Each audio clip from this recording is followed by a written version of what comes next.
one of the ways that we used to think distance healing worked was that the healer sort of got the idea of the healee in their mind and maybe put them in their heart and sort of sent like a light beam of energy across the planet or across the room or across somewhere distance. So it's like as if they were transferring the healing from their heart or their head or their energy field through the airwaves to the client. And some visualizations are done that way. And they do work to some extent, but the studies that I've done in my own experience are that this idea of transferring healing from one person to another, that works on the chi level. That works in person, like the laying on of hands, I feel like supports that. And certainly acupuncture does that and massage does that. But when you're working at a distance, there's not a physical mechanism to do that with. And so you say, well, it's just working in my imagination. But what happens with that is that the ego gets involved. And it's like you're zapping somebody with healing intention and like heal, heal, heal. And it actually interferes with a more powerful place to, sometimes they actually feel better doing that, at least temporarily. So I'm not saying that it has no effect, but what seems to work better is instead of thinking of healing as a transfer from you to your healer, or even as a transfer from God to the healing, and you're just, it's like a form of a deep prayer, is to think of resonance. Because in distance healing, it's not the same as prayer. We're actually doing something with our being that is going to help the recipient, okay? And if you are a recipient, if you're here because you need healing, you're not getting it from me, and you're not getting it from all the other amazing healers in here. Healer implies that you're doing something, but it's really just one that shows up for this activity. And almost by definition, anything that is like this, the way to explain it is metaphorical. And you can't, because it's not a physical phenomenon, distance healing isn't. So the metaphor that I think helps everybody is resonance. And I learned this from Bill Bengston and from other people. Many of you know that I'm a sound healer. And, when I became a sound healer, oh my gosh, my acupuncture just really took off to a whole nother level. It was such a more useful paradigm than the chi paradigm of only acupuncture. You're just manipulating the chi in the body. But when I added resonance to my work, wow, it just made such a difference in how the treatments went and how much I could help people, how quickly I could help people. So partly, what I've learned from Bill Bengston's research and his it's either that or string theory, because when I think he did a study where he was, I can't remember exactly, so don't hold me to the exact thing, but the general idea was the second he turned on his healing, the very instant was when the brainwaves changed in his patient instantly. It was like faster than the speed of light or something. I don't know how they did that, but it was instant. It wasn't like it had to go at a certain speed across the nation to get to his person. It was instantaneous. And that means that it's not a transmission thing as much as either a string thing. Like if you have a string, where's a string? Got a string here. So if I pull one end of the string, the other end goes at the very same time. It doesn't take a while. I don't pull on this string and then it takes a little while for the other one to catch up. It's just, they're all connected. And you could say that we're all connected that way. And if I want to affect you or you want to affect me, that effect can be instantaneous. So resonance seems to work better than transfer in time. So how can we amplify the resonance that we create?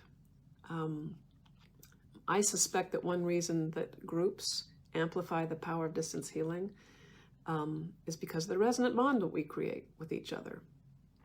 And so a quick primer in resonance.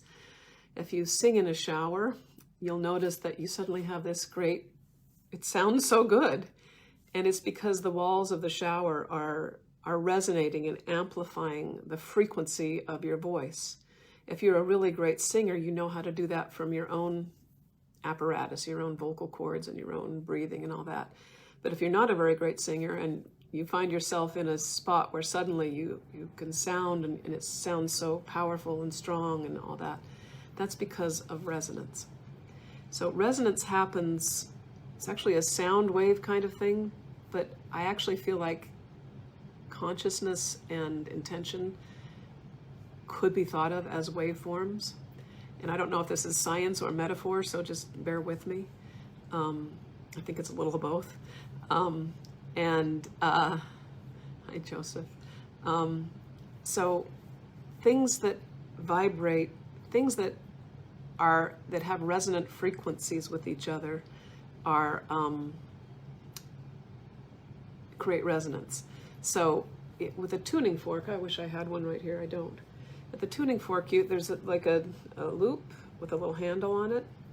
And what happens is that you activate one tine of the tuning fork and it causes the other tine to vibrate at an identical speed. So it's sitting there wiggling, and if it's at a frequency that you can hear, it makes a note. So if something is very similar, it can often create a resonance. So you've been in a party where you like to talk with certain people and you don't like to talk with other people. You could say you resonate with the people that share your political views or share your health views, or have cultural similarities in other ways. You could say you resonate with them because there's so much similarity with you. You go to somebody else, they might seem like a very nice person, but you just don't resonate. Something in you is so different from them that it doesn't create this whole supportive vibe. So how do we do this in our little distance healing group here? So one thing we can do is, I'd like to just think of all the ways that we can be the same. And the power of this group is that not only are we the same, but we're also different. So we get the power of individuality because we're not all together in the same room. And we get the power of resonance. So one thing is to do it at the same time. So showing up here live, I think, is a little different than showing up here later. It's a stronger resonant bond to be here live because you're here in the same time. Now, if you're watching this later, just know that you can access the law, the octave, and still tap in because you're still watching the same video. So that's another similarity, okay? Another thing is belief. I don't think that belief works by belief. I think that when belief appears to work, it's by resonance. So what could we do? Actually, I think belief often interferes with it working because you're so locked into this belief. But what you can do is we can all open our hearts to the possibility of healing. So do that right now. And since we're all doing that same exercise in a similar way, we all want healing for the people and the pets that are on my list. Just open your heart. There you go. Good. So we're all doing that. Now, if I said for the next group we all needed to wear orange shirts, I'm not going to do that, but if we were all wearing similar outfits, that would create a resonant bond, and we don't need to do that, okay? But that's just an example of how it creates a certain resonance and a togetherness. Does anybody else have any ideas about how resonance can be established in this group? I've kind of purposely left out some real obvious ones, at least obvious to me.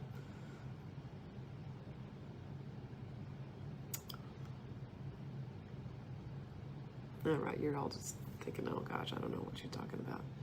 All right, so another way to do it is I do a spinning meditation. And I encourage, when we go into the healing session, we all do a spinning meditation. And we've all heard bad music, a cacophony. Not that the cacophony is not part of good music, but good music is very deliberate in the resonance it creates between the notes, between the chords. Angela says supporting each other, compassion, right? Compassion creates resonance. holding the same object or just holding an object.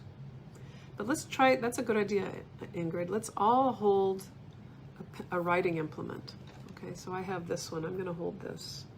Okay, and I'm going to imagine that this pen for the next few minutes is the people that we're all going to do that with, okay? Luke says, I think of us gathered around the point of resonance of your voice. Right, so that's like listening together, and so it's resonating, good. David says, we create resonance here through the visual meditation, going to the healing place. So we're all going to have a similar meditation. I'm going to guide you on a visualization, and you're all going to have your version of that. But I'm going to guide you into a forest, so if you go to the bottom of the ocean, you're not going to be resonating unless your forest is in the bottom of the ocean. But anyway, like some sort of forest will help resonate rather than going into a corporate office building, which is clearly not a forest. Okay, it's partly that I like forests because I like forests, but part of it is to create a resonant bond. Okay, and Ingrid was saying, so everybody grab their pen. Let me know if you got your pens. And then the other one is that this spinning meditation, we can spin at frequencies that harmonize with each other. And the way you do that is with intention.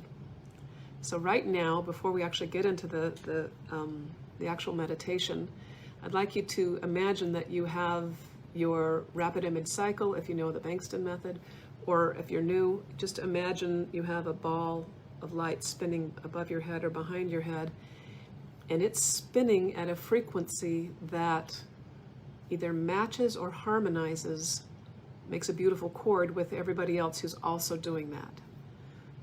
And you can kind of tell, so just sort of play with the speed.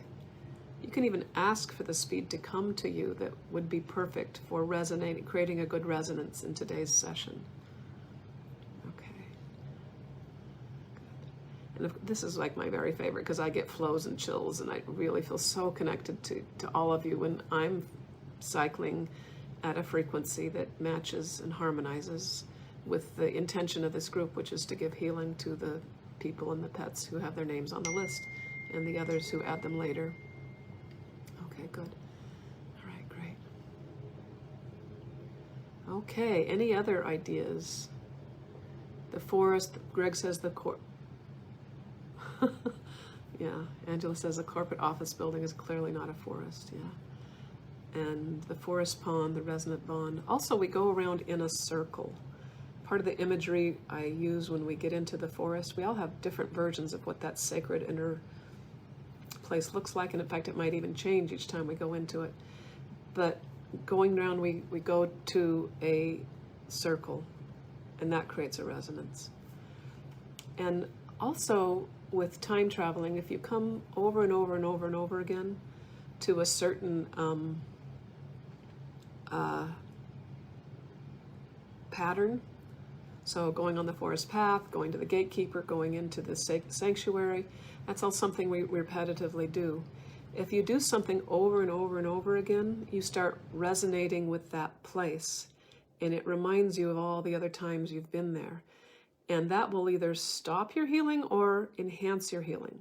And the way you enhance your healing by doing something over and over and over again is by realizing you're kind of in this track of space where there's a familiarity to it, but you bring in something new, and usually something from a higher level, from some spiritual place.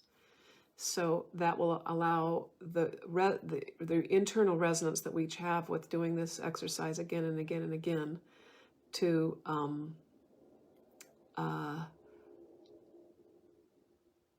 make it work better. So the spiritual thing that you might do would be to talk to your gatekeeper and say, what new thing do we need when we do that? All right, so if you're watching this later on YouTube or something, just know that if you want to do the actual healing session, all you have to do is go and join Spirit Gate Cancer Support Facebook group. Everybody's welcome. And now we're going, so goodbye to everybody on the later videos, and